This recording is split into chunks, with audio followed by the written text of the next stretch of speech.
Assalamualaikum warahmatullahi ta'ala wabarakatuh. Soomaali Maxamed video ga weyn fiirsama. Bismillahirrahmanirrahim. Wararka waxa ugu waaweyn wasiirka diinta iyo awqaafta Soomaaliya Mukhtaar Roobow Cali oo aan u dhoofi karin wadan aan ka ahayn dalka Qatar xitaa transit kuma noqon karo wadan kale. waa wasiirka dhan oo diinta iyo awqaafta Soomaaliya waxa lagu haystaa Maraykanka oo ka saari waayay wili liiska argixisada ayaa waxa ay ku haystaan inuu dilay kumanaan kun oo Soomaali ah. Lagi sing araga ay tang may bahay ya odo jeysin degesen Dair Alisuwan.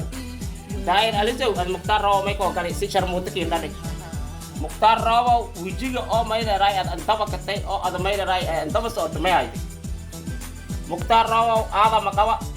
digi mirifleen dhaladi ilaahay emergey oo wal hanaayo leera wali siisiin ku badan meeragaw Sheekh Shariif aada qabay may maaga musliga ka mogon may leeray ilaahay emergey Abdurrahman Abshakur Sayyid kii dhaladeena may dhig musliga qaban ya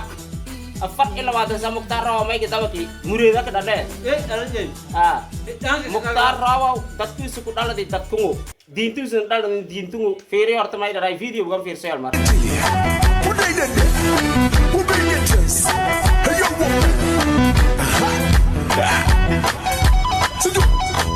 Mukhtaar Roobow dadku ku dhaladi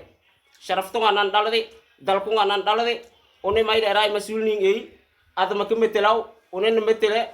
suuq baada naba boqol ka dhamay iyo aaday inta ka dhamay dhanku baad walaagas may ba walaalase Mukhtaar ko nabad galay aba ko nabad galway godka biya keenka gala galan ku dhiigla isbaara ising naslang la ilaahay emergey may leeray muslim dhawn ising naslang la may leeray dhiig muslim waraawn ising naslang la sittinga hoob la haseen wal oo adas ba ya ising wal dilaga fadaasan wal dhacdan unohaba wal bidilna wal badaan may leeray no daba hadalaasan ma ising meena ay seen fasay isin dhiig muslimka ay seen fasay wala ko galdan neew Mukhtaar nabad ko heloy gidaal jeeyni ku her Mukhtaar ada iyo no ka amal inti ku daba hadalaan ma Mukhtaar fara ku gad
Dig muslim waraawn ising naslang la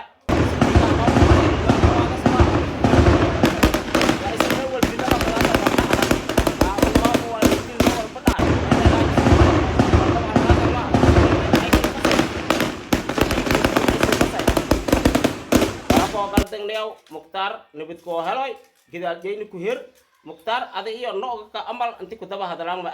Mukhtaar fara ku gad